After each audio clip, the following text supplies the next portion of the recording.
Hey, everybody. Welcome to another episode of Crimes, Killers, Cults, On beer. and Beer. And the show's back.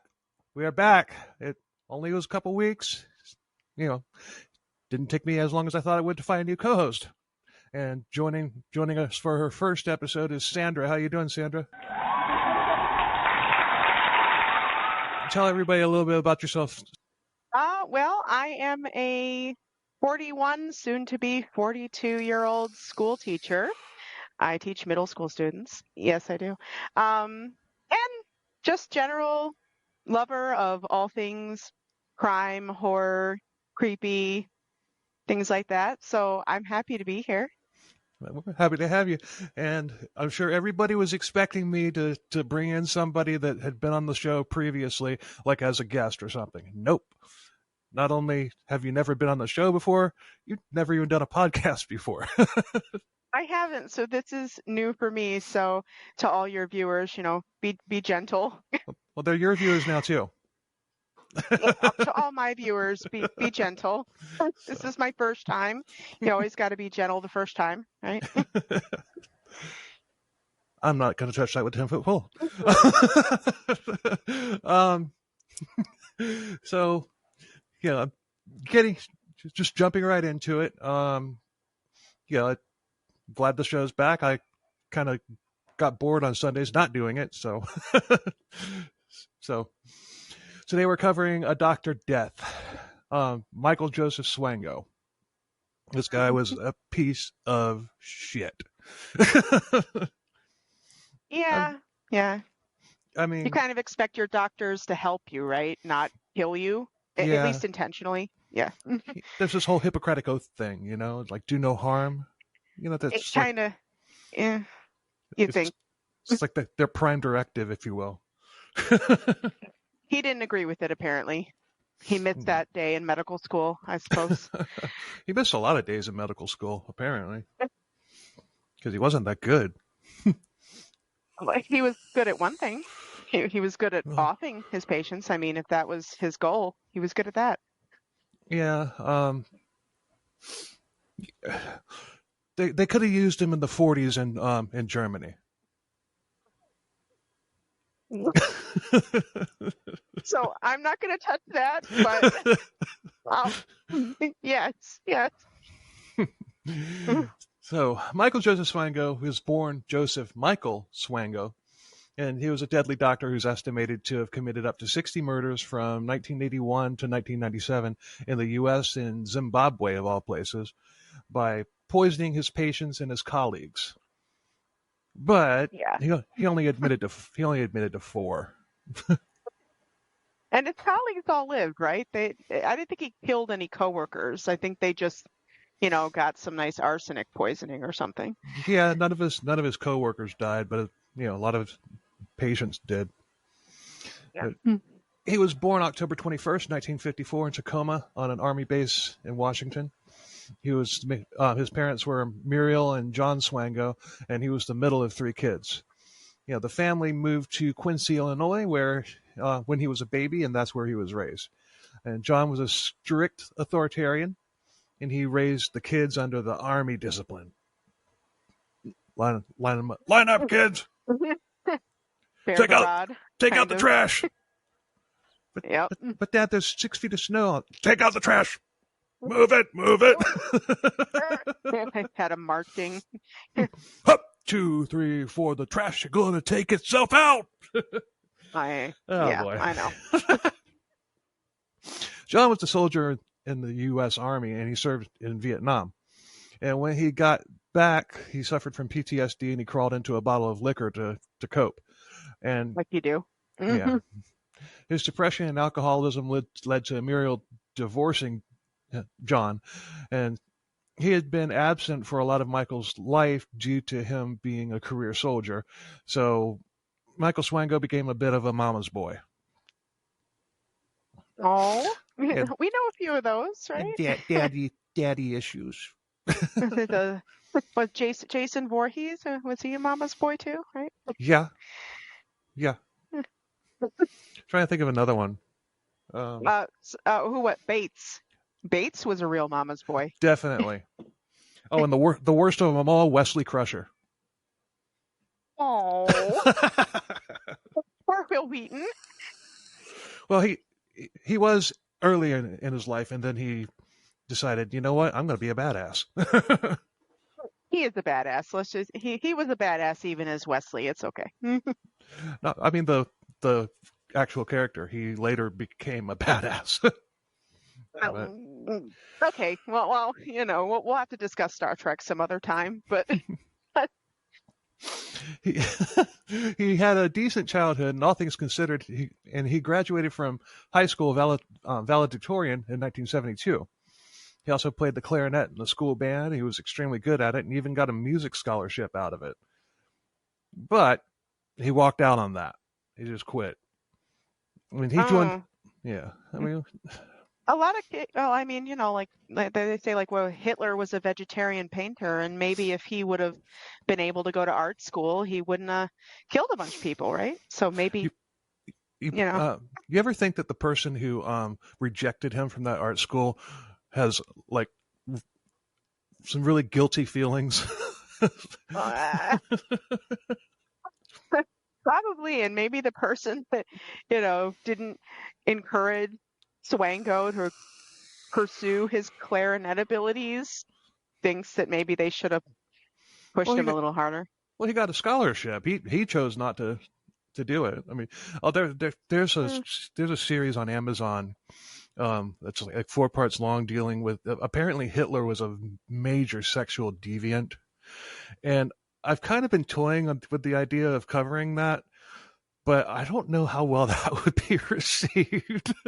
I haven't even watched it yet. I've got it saved on my watch list, and it's been there for like a year and a half. I haven't even watched it, but I was just like toying with the idea. Let us know in the comments, should I cover that?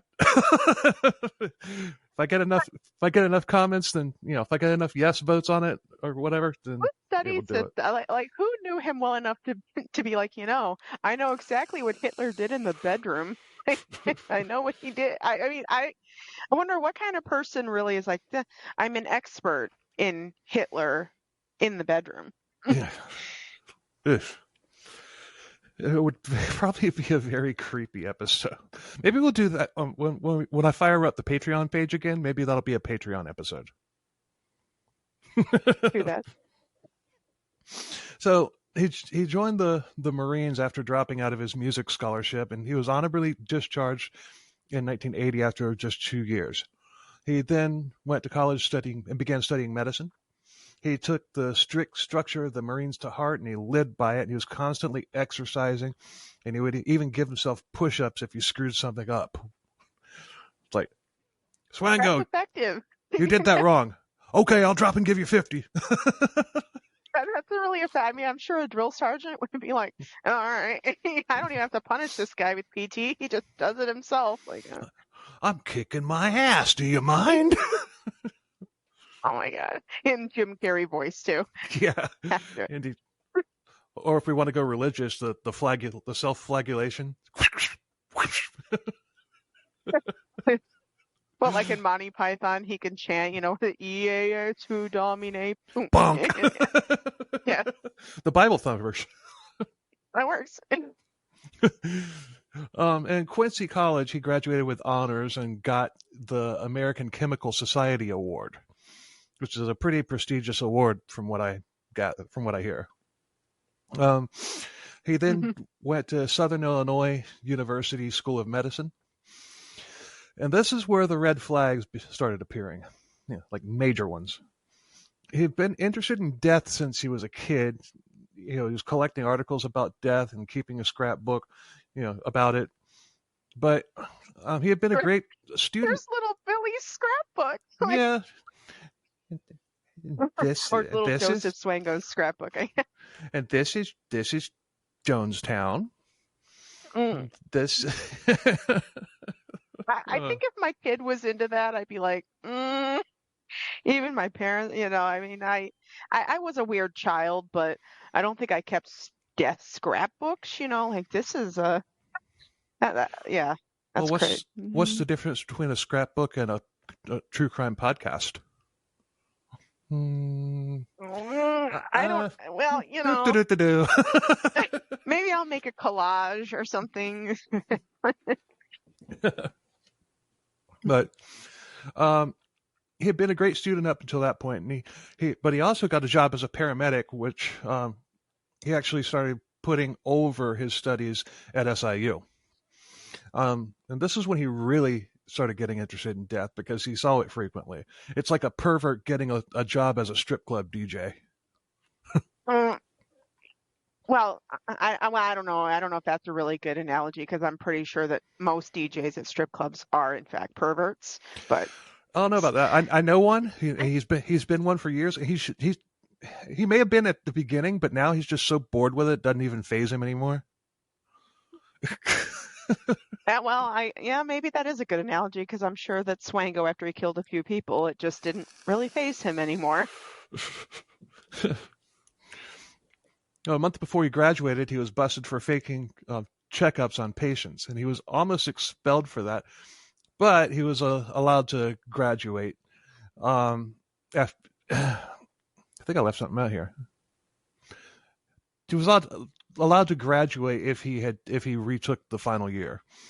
Some fellow students had questioned about his competence as a doctor, but he would become a doctor soon enough. And what better place for a death-obsessed psycho to get a job? Because people die in hospitals all the time. They do. They do, in fact. This is the first Dr. Death Poisoner we've ever covered on CKCB, and there's a lot of them. And some of these people just don't take the Hippocratic Oath, do no harm to heart.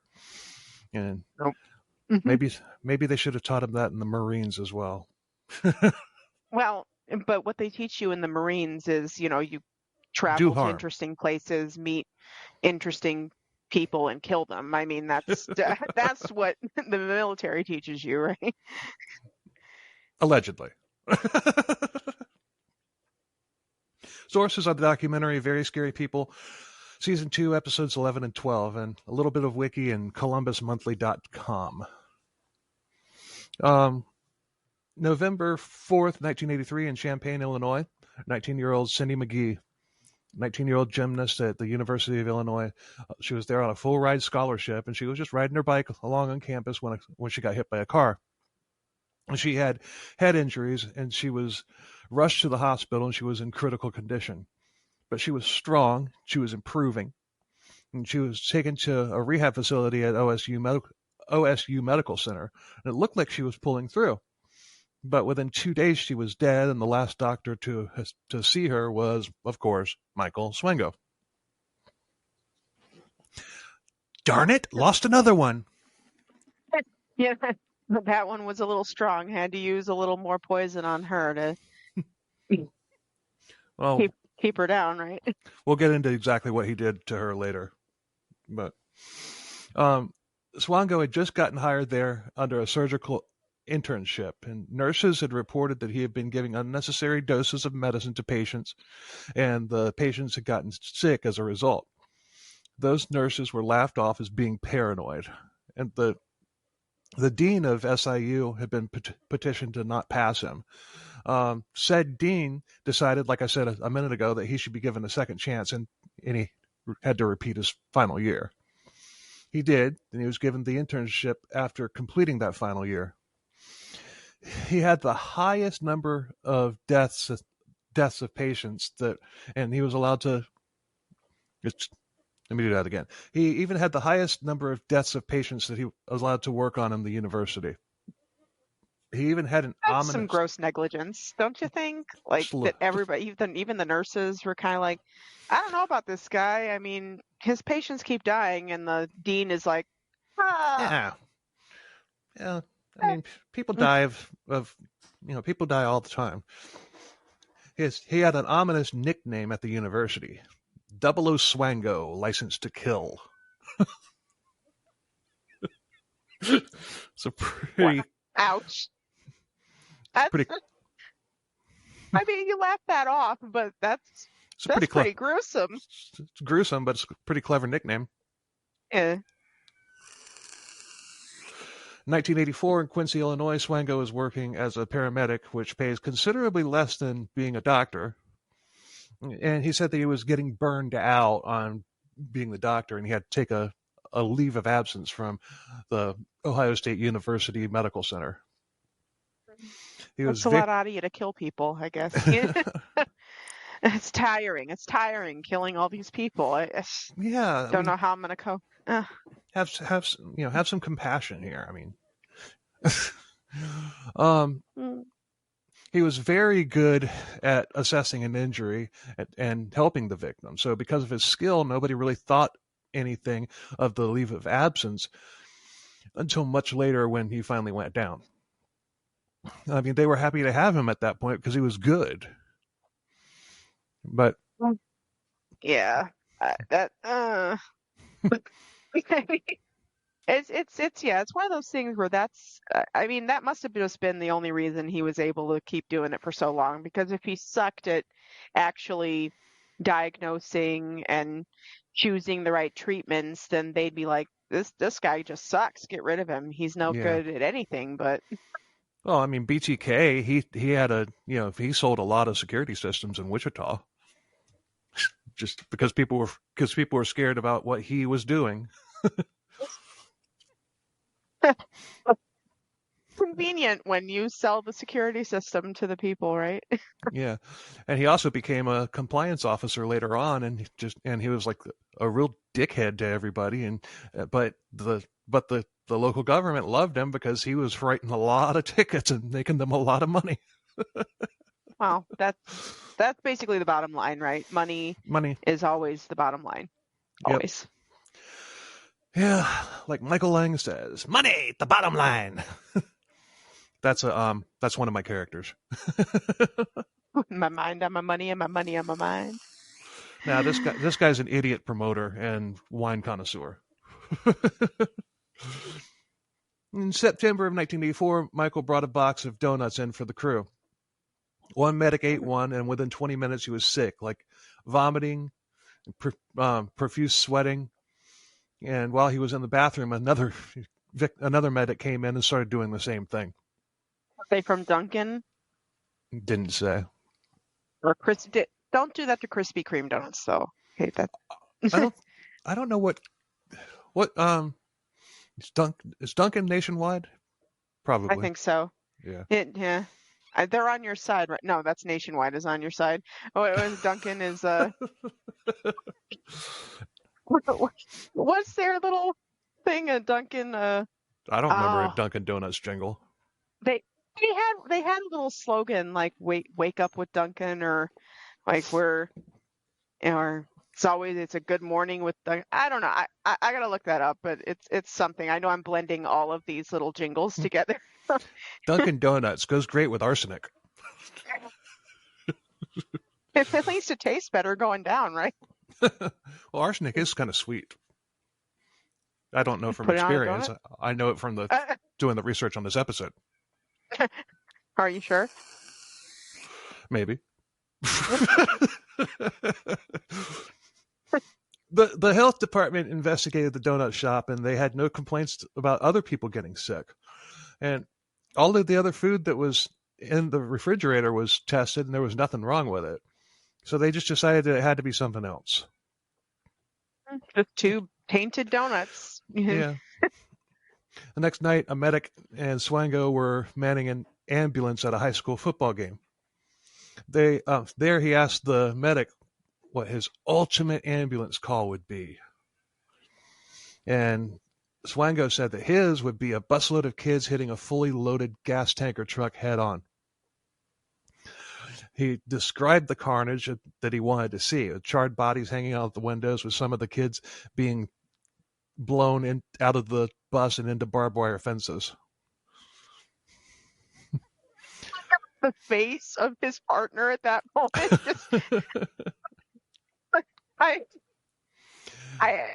What do you even say to that? What do you even say to that? I think after that I'd be like, can I ride in the ambulance with I don't know, anybody else? Anybody else? Anybody else? But this creepy dude who wants to see dead, charred children? Anyone. I hear the quarterback's dad is an ambulance driver. I'll just see if he wants to drive the ambulance. Hi. Hi. But so after that, Swango is like, I'm going to go get us some soda. You want one?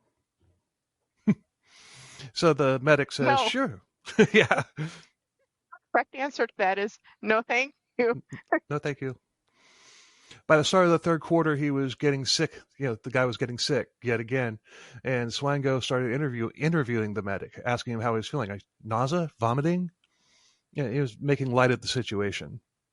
Just, tell me how you feel. As the guy's puking. Do you have Yeah. nausea? Do you have vomiting? I think so.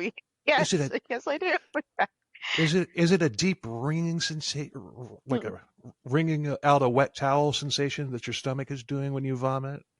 Oh, I can just see Swango for just getting more and more excited. It just can you really describe your pain on a scale of 1 to 10, and 10 being the best. I mean the most. The worst. The worst. Be 10. Yeah, that's what I meant. But 10. But these go to 11. Well remembered. Spinal Tap. Yeah. Wasn't sure if you get that or not. I'm impressed. Can't find the stage either. Hello, Cleveland. Tiny little Stonehenge on the verge of being crushed by a dwarf.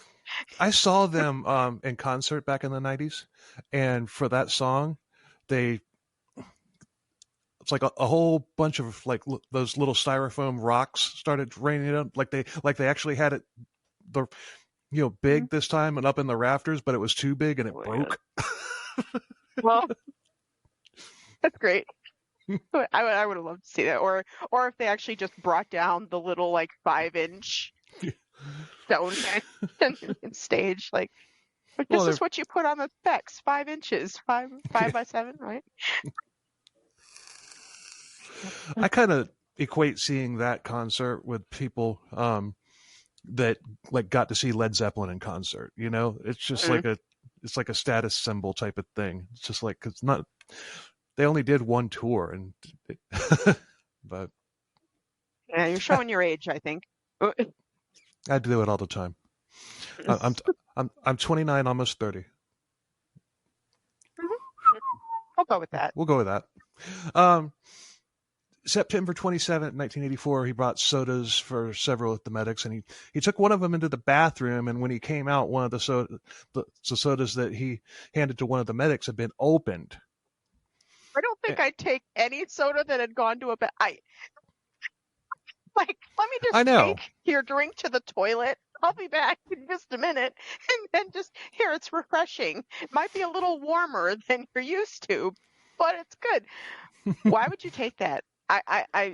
If the guy knew that he took to the bathroom, I would question. Well, he even the medic asked him. He's just like, joking around. He's like, "What? Did you go in there and piss in my soda?" And Swango laughed it off, and he said that his stomach was upset, so he drank a little bit of the soda, which was a Sprite, to settle his stomach. And the medic drank it. He didn't piss in it. It's like, it's okay, my spit's in it, but not my piss. It's all right, don't worry. I don't drink after anybody. I mean, I don't even drink after women I kiss. I just don't like drinking after people. And just gotta think about what's in it. Yeah. What's a... Yeah, I know. I told him, no, give me an unopened one, thank you. One you didn't backwash into. That'd be great. Yeah. Before too long, he was vomiting profusely. I mean, a nurse came in to check on him, and he told her to go grab that soda. And she did, but by that time, Swango had dumped it down the drain. Oh, yeah, because that would be the smart thing to do, I guess, is get rid of all the evidence. Get rid of the evidence. Rinse it out really good. Yeah. Mm-hmm. Next day, the medic got a phone call. It was Swango interviewing him about how he felt. always with the interviews, that's always like I see. Yeah, that I think after a while, if I was his coworker, I'd just yeah, I'd be like, what is this and depending on how he said it, because I don't know, maybe he was really cordial and congenial when he called, like, hey, I just wanted to make sure you were feeling okay, or but if he was like, can Just you checking up on you. Yeah. describe your pain and how you felt, because I'm it really gets me off. I mean, I really want to know how you feel. You Eh. can't really dust for vomit. Oh my God. See that reference, I know I've heard it, and now I'm not going to catch that reference. It's also from Spinal Tap. Oh my God. Okay, I haven't seen that movie in years. I got the 11. I got the 11 at least. The paramedics at that point became very suspicious of Swango, and they started discussing it. They were piecing together the fact that all the people who had gotten sick did so after eating or drinking something that Swango had given them. They couldn't believe it because Swango was such a nice guy that So nice. they still Caring. yeah, they'd never took anything from him again. Can't say I blame them. No, that would be and suddenly I was never sick again. Interesting. No correlation there at all. Yeah. One medic mentioned that they were watching the news one day and a live broadcast came on about a mass shooting. And it was the San Diego McDonald's shooting that happened on July 18th, 1984, where 41-year-old James Huberty killed 21 people and wounded 19 more before being taken out by a sniper. And that's probably a case that we might cover at some point. Other podcasts have covered that one. But at the time, it was the deadliest lone gunman shooting in history. But Swango was watching that with a shit-eating grin, saying how great it would be to witness that.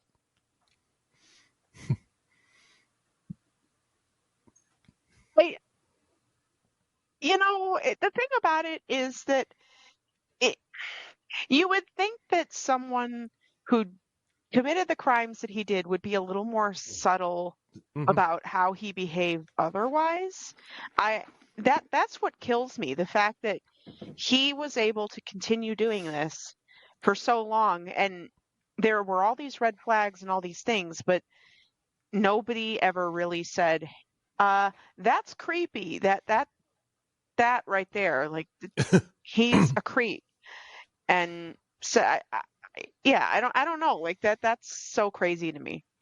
Yeah, I mean, I don't know. I mean, yeah, I don't remember. Yeah, I don't think I've ever seen somebody just watching like a horrific event. Like say, can you imagine if somebody had like cracked up laughing when 9/11 was going on? No. At that point, I think I'd be like, you're a psycho. I really think I need to call the police because I'm sure you have bodies in your backyard. Yeah. And yeah. But this is crazy. Another time there was a fatal car accident that happened on Swango's night off. He either had a police scanner or he just happened to be in the right place at the right time and witnessed the accident. But when the medics got there, he was on top of one of the cars, not trying to help the victims. He was taking pictures of the victims, and he should have been fired on the spot, maybe even arrested. Yeah, I can't. And that's also one of those things where I also think about the families. Like, what if you found out that this creepy dude was taking pictures of your family member in a vehicle or whatever? Like, what? I can't. I would demand that the guy was fired. Yeah. I would raise hell. I'm like, what is this guy or doing? What if there was a victim that was just like, he was only mostly dead, but he got better, or at least he could get better. but he sees Swango. He's like, okay, who's going to help me? And he just takes out a camera. Could you describe how you're feeling? How would you rate your pain? From you're bleeding a lot, but it's okay. Let me just take a photo of that. Yeah. Yeah. Your leg is outside the vehicle. What's that like? Tell me what that's about. Do you need a hand? Yours is over there.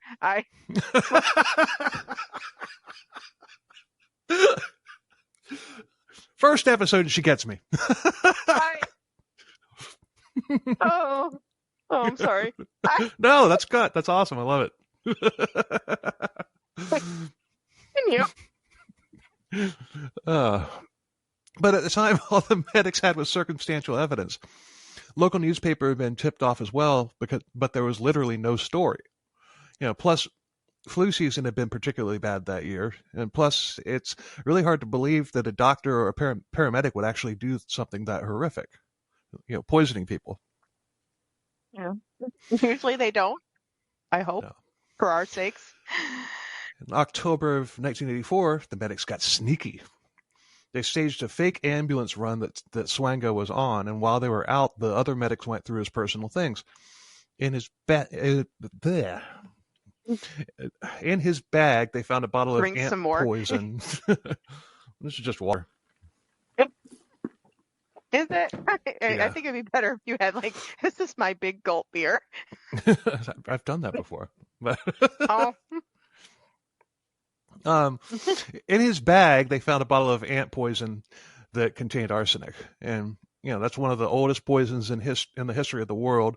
It's tasteless and odorless, and they did the arsenic itself. They did a sting operation. They made a pitcher of unsweetened tea, and then they went on a run, leaving Swango at the hospital. When they came back, the medic tasted it, and it had been sweetened. And this particular ant poison contains sugar to attract the ants to it. That's why it's kind of sweet. But yeah, because ants like sugar and crap.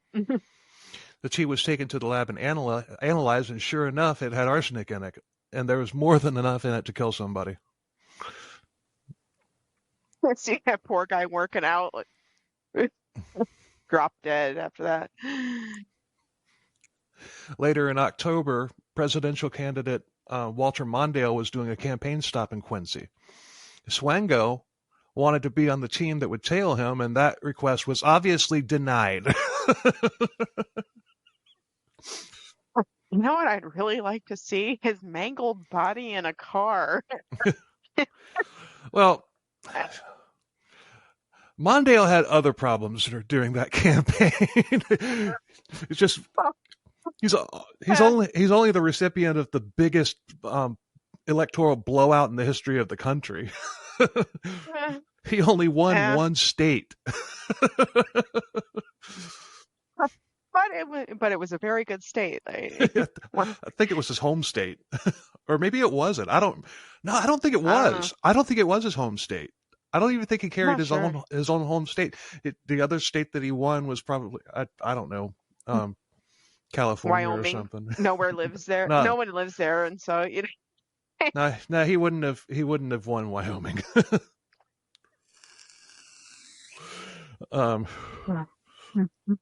California, New York. California and New York, that's my guess.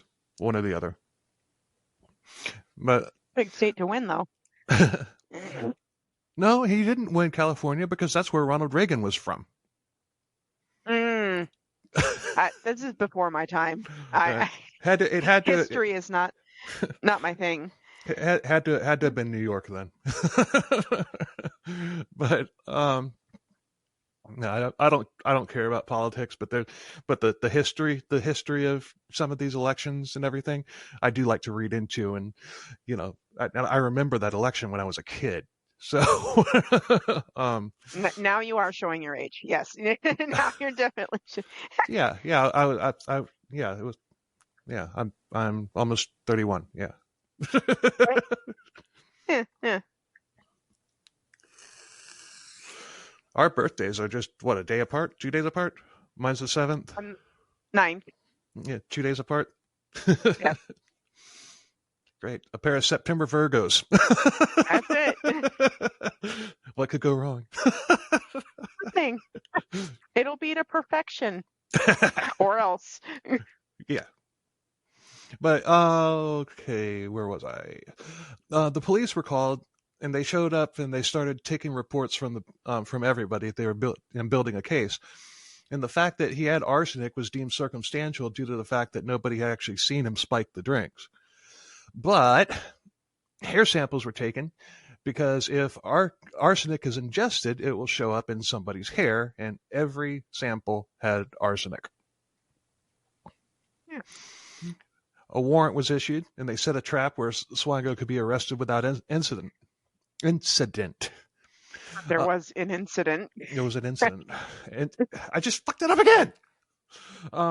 Swango really wanted to be a coroner, and he spent lots of time in the morgue. And Making scrapbooks. I wonder if he had become a coroner and not gotten caught, I wonder if he would have gotten into the necrophilia thing. Crack open a cold one. God damn. Oh my God.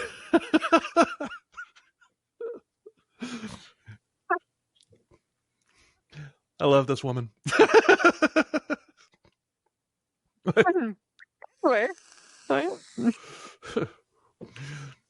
So they called him and said that he had been approved to be a deputy coroner, and he was like, yeah. But he would have to come to the county jail to where they could take his picture for his ID badge. Oh. So Swango bolted to the jail, and when he got there, his picture was taken while he was holding a placard with his name and birthday on it. and probably a really dumbfounded, shocked look on his face. like BTK when they put the floppy disk in front of him in the interrogation. Here, hold this plaque. Search warrant was issued for his apartment, and they found a treasure trove of poisons and other chemicals in his kitchen, as well as rat and ant poisons. And they did not find any evidence of ants or rats.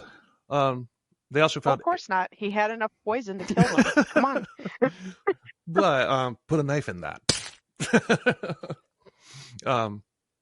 That's what I say. You know, some podcasts will be like, well, put a pin in that. No, this is a true crime podcast. I say put a knife in that. But they also found index cards with instructions on how to make up different types of poison. But despite having 7 charges of aggravated assault, he made bail and he was released. He was ordered not to leave Illinois, but he did anyway. Actually going into... Don't leave. I won't. I won't be back. He's trustworthy, right? Yeah. Totally. You can trust him. But actually, he went into Ohio to work in the ER at a hospital there while he was out on bond. I'm looking over his resume like, let's see, out on bond for murder. It's out. Or for poisoning. Yeah. Have a job. They began digging into his past. His first internship, nothing had really happened. But once he got into the ER and people started dying after he had been in contact with them, some of these people weren't even his patients, like Cindy McGee, who we talked about earlier. Mm-hmm. He had been sent in to draw a blood sample from her because she had a fever and she was dead when he left the room. And the cause of death was listed as pneumonia. It's a very quick pneumonia death. Yeah, one of those lightning pneumonia. Just sudden onset pneummonia. She died. In addition to Cindy, 6 other people had died under mysterious circumstances after contact with Swango, but there was no proof, and he was fired anyway. As the case against Swango was being put together, lots of people had his back, saying that he was being set up. He had a really charismatic personality, but other people said that they were creeped out by him. Namely the ones that, were like, he likes dead, charred children. I don't know. The other one, like, he's a great guy.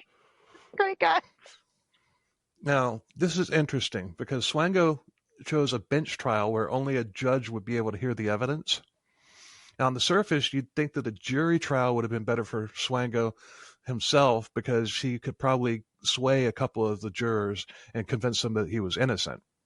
And there was some circumstantial, like like we were saying, circumstantial evidence. Like he had rat poison and stuff, but you can't really prove that he stuck it in a drink. I mean, no one saw him do it. Nobody saw him do So it. Yeah. This case doesn't happen today. There's cameras everywhere in those, Well, I don't think there's cameras in the patient's rooms, though. not usually. Just I think that's a Privacy. HIPAA thing. Yeah, Yeah. you can't be filming people even if they're being poisoned by arsenic or. They should have cameras that are only activated when the doctor is in the room with them. Yeah, I mean, I know they do. I mean, they do have some cameras and stuff, I think, in certain surgical rooms and stuff. But I think, everything needs to be signed on release from the patient. I would think that, the patient would have to give consent for any filming or any sort of stuff, and they would have to say what exactly they gave their consent for it to be used with or in or. But even still now, if a doctor were to go into a patient's room, the hallways are still filmed and recorded. So Yeah. if a doctor goes in there and then comes back out, that's going to be time stamped. And if he flatlines like right after that doctor came out or that nurse or And you whatever, do that every time. Yeah. Let's see. yeah, Doctor walked in at 2:57. Patient dead at 2:59. All right. yeah. Yeah. But his ego got a hold of him because he thought that he could go toe to toe with the judge and win. During his time on bond, he went to Florida to see his mother. Once again, they told him not to leave the state. Had to see his mom. Yeah, gotta go see He mom. mama's boy. He's a mama's boy. She was probably mummified in a room. He had on a wig. Had to go see his mother. When he got back, he reported that his house was, in fact, infested with ants. And an exterminator went there and confirmed that, yes, his house was, in fact, full of ants. But these were carpenter ants from Florida, not Illinois. He's ordering ants from the internet. How can I get 10 million ants? Quick. So he's planting evidence. I mean, he has to come back. Yeah, He ordered 1,000 ant farms. But if you were to put, if you put like a whole bunch of carpenter ants into a bucket and move them around, they're going to start fighting. Yeah. So I don't know how he was able to transport them from Florida all the way back up to Illinois with, I would think he might have been able to actually, I mean, because, I mean, like I said, like I said it in jest, but I mean, ant farms and stuff, I mean, they have so many different kinds of ants. And I would think like carpenter ants could be really interesting because, maybe because of how they tunnel or something. I'm not sure like what species of ant might generally be in a kit that you could actually order ants. I don't know, but I don't think you wouldn't put carpenter ants in an ant farm though. Maybe not. I don't know. I mean, I mean, I don't know. fire ants work the best for the ant farms.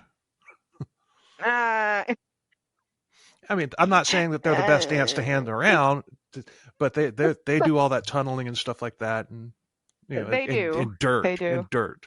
So Yeah, but they make mounds though. They like to make like. yeah, that's true. Yeah. So I don't know. Yeah, I don't know what they would do. What ants are that should be something we should look up. What ants are in an ant farm?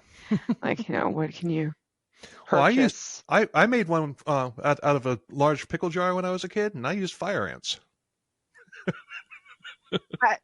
I have never had an ant farm. But I do know that you could order them.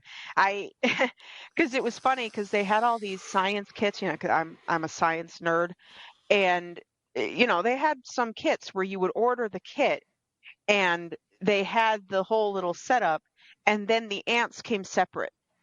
So it's like they didn't come with the kit. Like you had to get the kit and then order the ants from like some agricultural center. where I don't know, they but guaranteed they'd get there. on the documentary they showed carpenter ants, so that's why I was assuming they were carpenter ants. But I mean, you're not gonna, fire ants aren't gonna infest somebody's house either. So there's no way No. it was fire ants. I mean, the fire ants are, going to be like, if there's any food out, they're going to get it. Then they're going to get the hell out of the house. Little sugar ants, like sugar ants, that's what you usually find in your house because they're just Right. attracted to everything to And eat. they're harmless. Yeah. It's like if one gets into your food, you're not even going to taste it when you take a bite of whatever it's in. I mean, they're so tiny. But yeah. April 22nd, 1985, the trial happened, and all the evidence was circumstantial.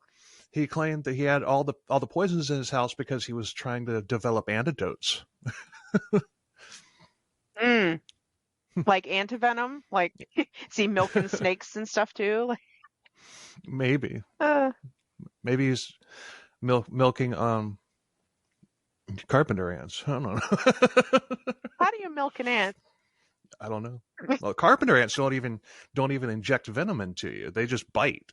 Wow. Yeah, they're carpenter. They like wood. They like chewing and all that.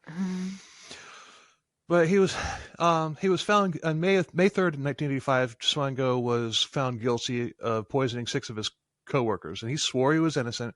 Nobody bought it, and he was sentenced to 5 years. The judge was convinced that Swango was actually a serial killer, but still he was released after just 2 years. Good behavior. Yeah. He can't kill anybody in prison. He couldn't, get a hold of arsenic. But they probably put him in charge of landscaping duty or whatever. Here's some ant poison. But he was actually hired as a doctor, and people started dying again. And he even got more brazen, and he would tell his patients that they were next. There was one in particular. He would inject people with poisons mixed with other chemicals so that the patients would suffer on their way out. He also got a real thrill of being the one that tells the victims' families that their loved ones had died. So not only does he want to kill them, but he wants to be the one to break the news. Mm-hmm. That's nice. He had moved to Sioux Falls, South Dakota, and he had worked in all 3 of the city's hospitals there. And they got a tip from somebody who had just seen a true crime show called Justice Files. They had done an episode on Swango's exploits in Ohio and Illinois. John Stossel had interviewed Swango on this show, and while he was still in prison. And Swango still swore that he was innocent, and he even had Stossel leaning on being convinced of his innocence. That's how good of a bullshitter he was. Charisma is one of the kind of signature personality traits of a lot of killers. I mean, they are very suave and charismatic. They make you comfortable, because that's the whole thing. I mean, you can't be a creep all the time. People won't be drawn in, to you if you're a creep all the time. So yeah. But all the employees at the hospital were shocked, and Swango had even gotten engaged to a nurse there named Kristen, and she didn't believe the story, but put a knife in that. But they began researching his patients, and he had been behaving himself so far, but he was suspended for lying on his background. He said that he had been in jail for a bar fight where he rescued a woman who was being harassed by a man in the bar. I'm a hero.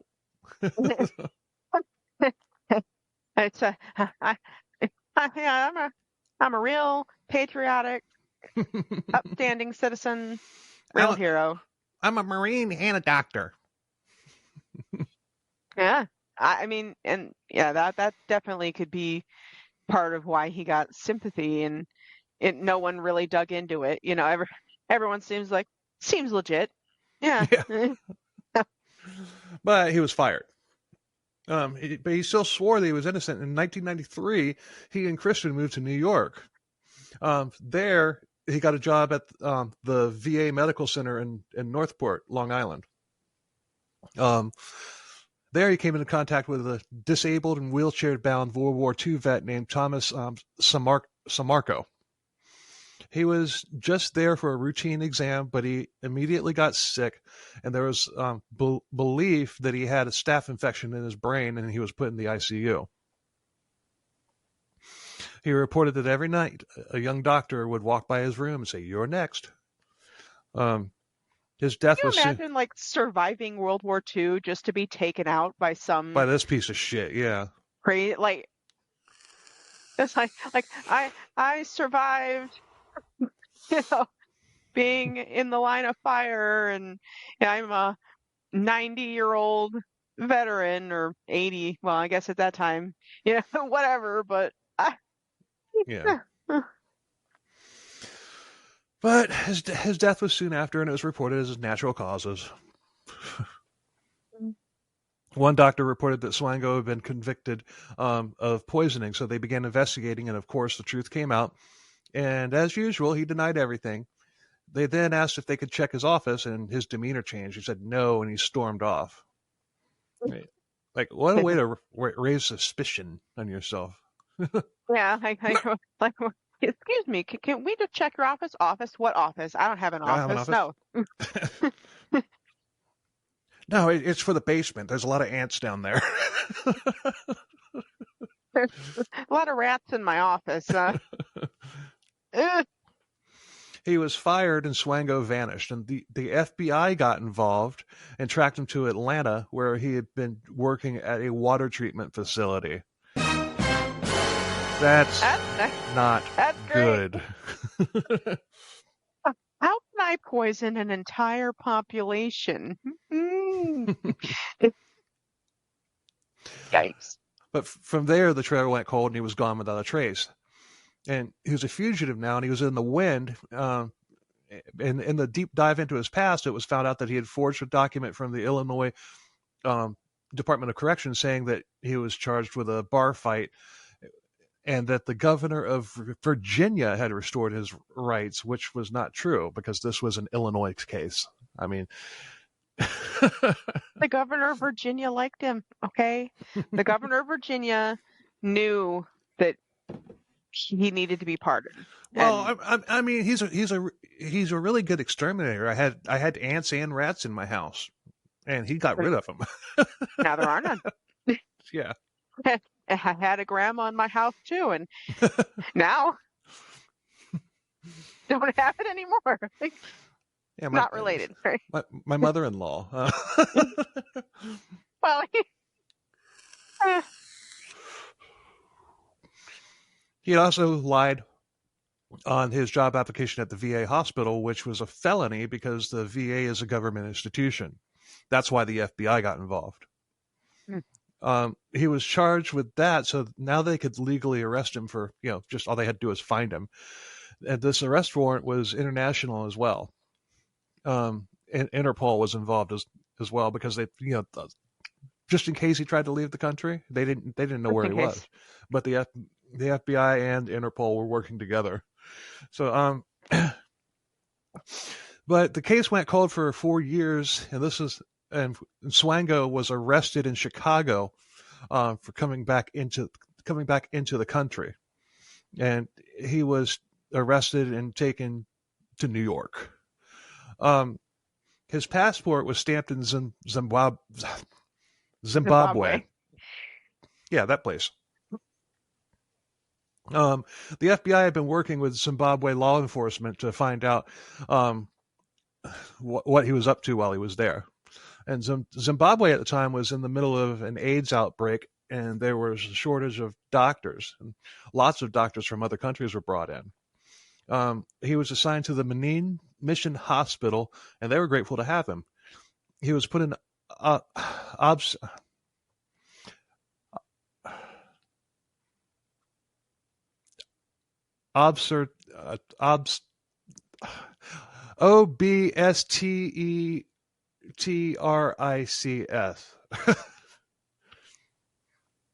Spell it again. OBSTETRICS. Oh, obstetrics.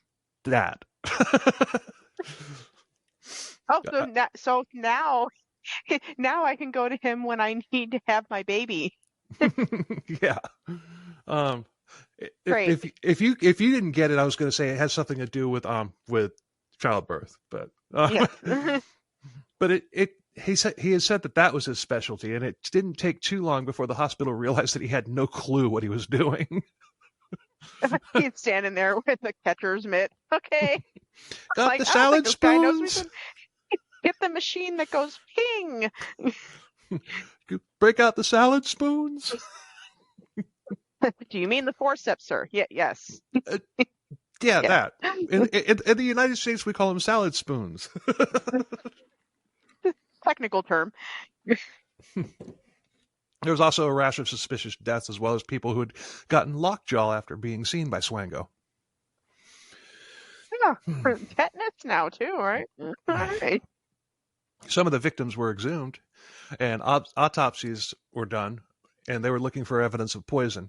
Survivors reported severe pain after being injected by Swango. One man said that he thought he was going to have a heart attack and die. And Swango had come to him in the night, pulled down his pajamas, and injected him with a pink fluid. His jaw locked and his body went numb, and his heart was beating far too fast. There was a pregnant woman in labor. Swango injected a pink fluid into her, and she immediately hurt all over her body. She couldn't move, and she could barely breathe. And she was able to get a staff member's attention and reported that Swango had injected her with something. It was a paralytic drug that I'm not even going to try to pronounce. Got about 40 letters and Yeah. yeah. The IV was examined and a new one was given to her, and she luckily survived. Swango was fired, especially after reports about his past from the United States arrived. He hired an attorney to fight this firing. That's just dumb. Just get the hell out of there. Yeah, yeah, that's I'm just gonna leave Zimbabwe now and go somewhere Yeah. else, you know. Well, but his attorney wanted documents proving that he was a legit doctor, and Swango couldn't provide them. He's just coming up with ridiculous excuses as to why, and his attorney thought that he was full of shit. Was he full of shit? He was in fact full of shit, right? Yeah. He had volunteered at several other hospitals there and was linked to suspicious deaths at all of them. In Zimbabwe, he was officially charged with 5 counts of murder. Zimbabwe sent word to multiple African countries warning them about him. And he wasn't going to be able to practice medicine in Africa again. But when police went to arrest him, he had bolted. He had climbed out the back window and hauled ass, and he got into the airport before the police knew what happened. Just running around. That's what's his thing. It's like I'm gonna kill, and then when I'm found out, then I'm gonna run and forge some shit, and then This would make a good dark comedy movie. you gotta play like what is it, the Benny Hill? Gotta be running around everywhere. Yeah, but I said dark comedy. But yeah, the Benny Hill would work. When he was arrested in Chicago, he wasn't coming back to live there. He had a job waiting for him in Saudi Arabia, but he had to get a work visa for Saudi Arabia in the United States. If he had made it to Saudi Arabia, he very likely wouldn't be alive today. Because if he had gotten busted there, they would have just chopped his head off or something. Oh yeah, they would have been like, and you're done. Go to Saudi Arabia, dude. Yeah, sure. Yeah. They're a lot more understanding than we are. Oh. Stateside, the FBI was finding out everything they could about him. Several girlfriends had reported that they had become violently ill while they were at his place. July 12, 1998, Swango was convicted of lying on his federal job application. He pled guilty and got 3.5 years. So the FBI had 3 years to get him for murder. They assembled a team to go through every case at the VA hospital, and they narrowed it down to 3 deaths that Swango had been in contact with just before they died. They were Thomas Samarco, Aldo Serini, and George Ciano. Ciano had lymphoma and was in pain, and Swango came in and injected him. Swango came in and injected him for something for the... What the hell did I write there? Swango came in and injected him with something for the pain, and he was dead the same day. The FBI asked the families if they could exhume those men to test for poisons, and it was determined that the cocktail that Swango had used was a powerful stimulant mixed with that paralytic that I wasn't even going to try to pronounce. Yeah. So he was the pink concoction. Amoxicillin is pink. It is, but I mean, you would need a lot of them. I mean, because amoxicillin is a It's an antibiotic. Penicillin derivative. Yeah, that's an antibiotic. I mean, I don't know if you could kill anyone with amoxicillin. I mean, you'd need a lot. I was just saying. I was just making a comment that it's pink. That's all. It isn't. So is Pepto-Bismol. Yes. Yeah. But time was running out, and they hadn't found any evidence in the corpses. And I mean, we can do it now, but back then they couldn't do it very well. But at the last minute, they found traces of the two drugs in all three of the men. He was charged with 3 counts of murder just 6 days before his prison sentence ended. For the falsifying the application. They then went to the prison where Swango was, and they gave him a choice: stand trial for murder in New York, or get shipped back to Zimbabwe to stand trial there for 5 murder charges, where he would be hanged if found guilty.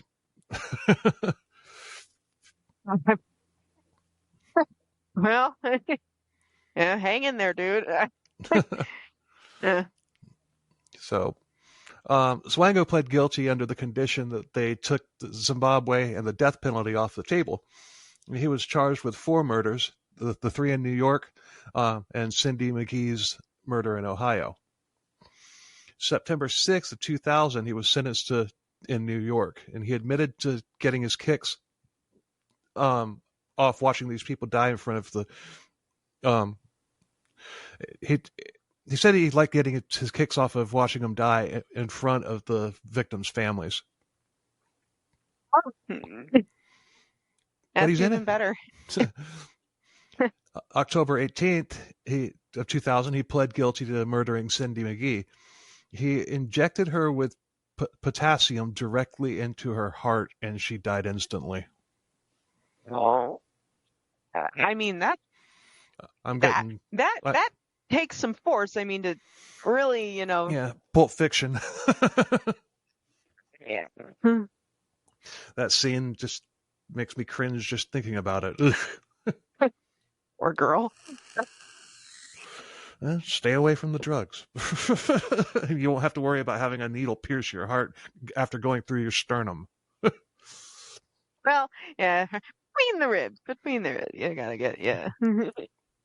But those are the 4 murders that he admits to. But remember Kristen, Swango's fiance?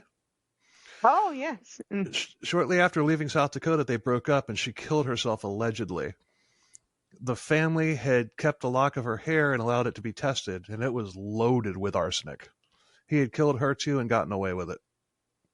Yeah, he was probably very slowly poisoning her. I mean, because that's like that, back in the 1800s when everything had arsenic in it, just like, oh, arsenic is great. We're going to put it in our wallpaper. We're going to put it in our clothes. We're going to put it in our, everything. And everything had arsenic, and just very slowly getting it leached into you, just kill you after a while. Should have used iocane poison. Well, yes, it is one of the more deadly poisons known to men. Yeah. No taste, no smell. And it comes from Australia, as everyone knows.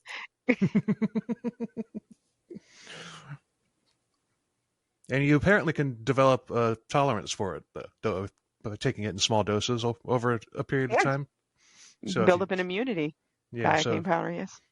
So doing that, drinking a drink loaded with that, it wouldn't be all that inconceivable for them both. All right, I was trying to throw you Princess Bride, and you weren't catching it. Bride. Yes, I did. Oh my gosh. Oh, that's right. See, you know what? You said it was made in Australia. Yes. Okay, my bad. Oh my goodness. Oh my god, I can quote that entire movie. And in Australia, it's entirely people with, that are criminals, and criminals are used to having people not trust them, as you are not trusted by me. So I can clearly not choose the wine in front of you. I love that movie. That's like the only chick flick that men like. Good movie, I don't know. classic. I kind of liked Ever After with Drew Barrymore. That was good.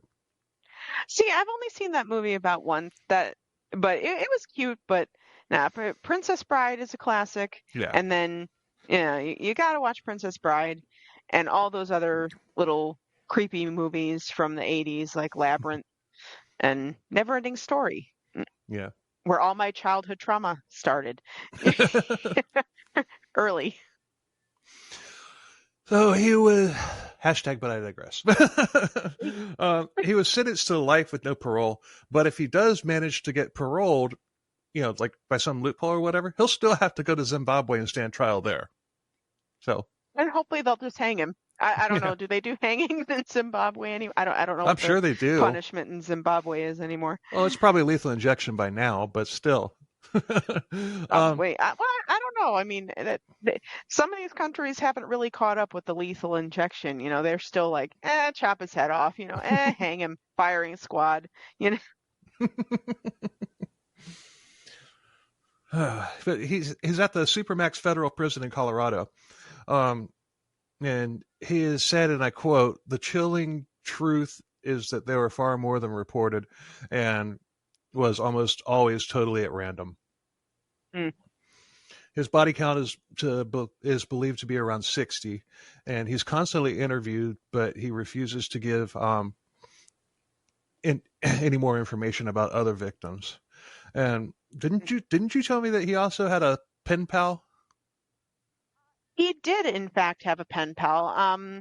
So there was a woman, her name was Jennifer Harp Yanka. I believe I'm saying her last name correctly.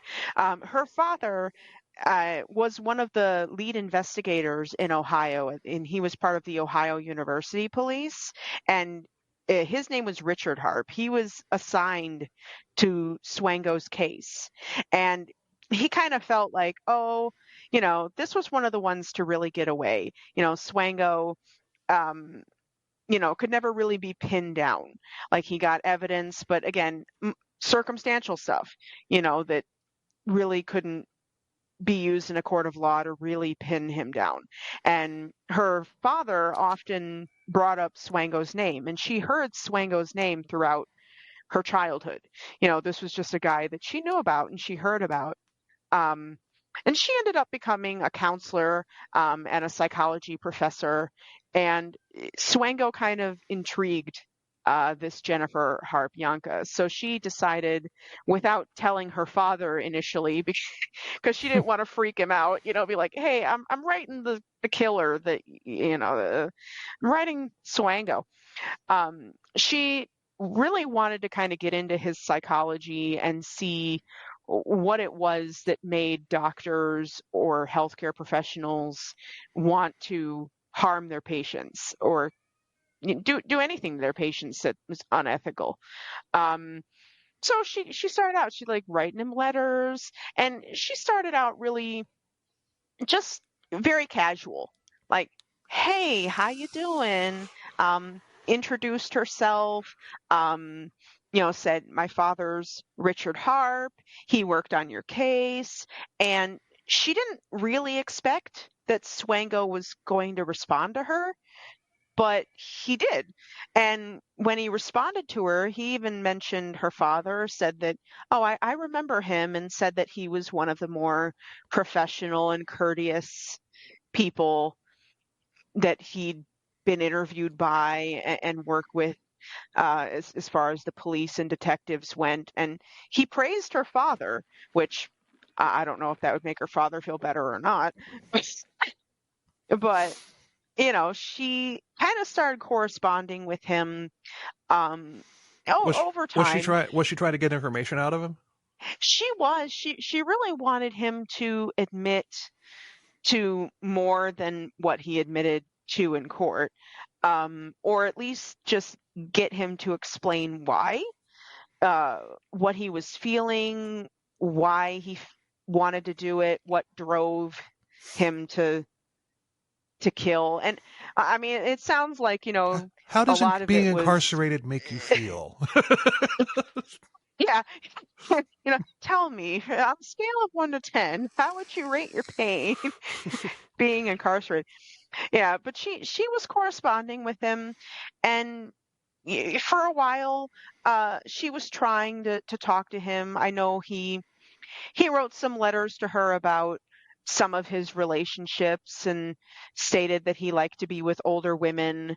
Um, she, tried to get him to talk a little bit more, but this correspondence never really went anywhere. I mean, she tried real hard to establish a rapport with him. She was talking about her pets and her home and her garden and her hobbies, just kind of trying to get him to open up, like, and feel comfortable. But Nothing came of it. no, not really. No.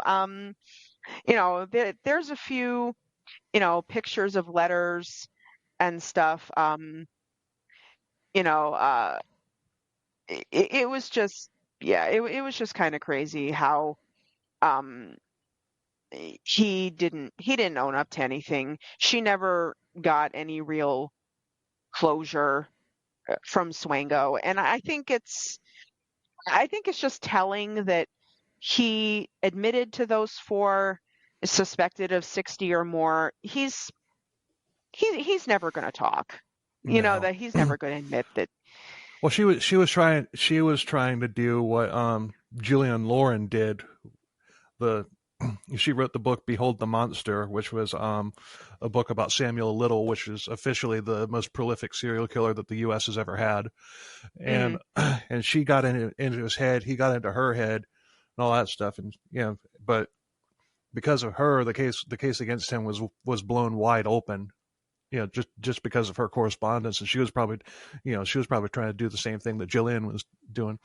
Our you know one of my podcast friends, Murder Coaster. I call him the mighty Murder Coaster.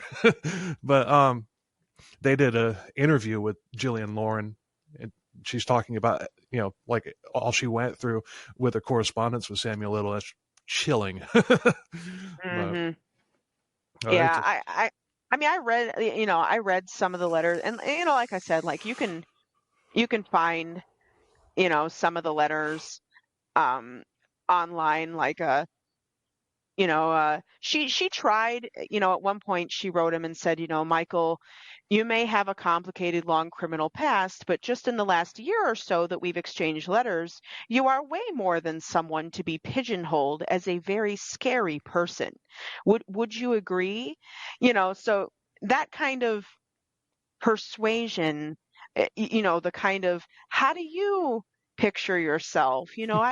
I don't know. Aren't you more than just a creepy dude who likes to see dead people and are you more than that? Or is that kind of your thing? And she just figured that one thing that she concluded was, we mentioned back at the beginning of the episode how his parenting was, very authoritarian, somewhat neglectful.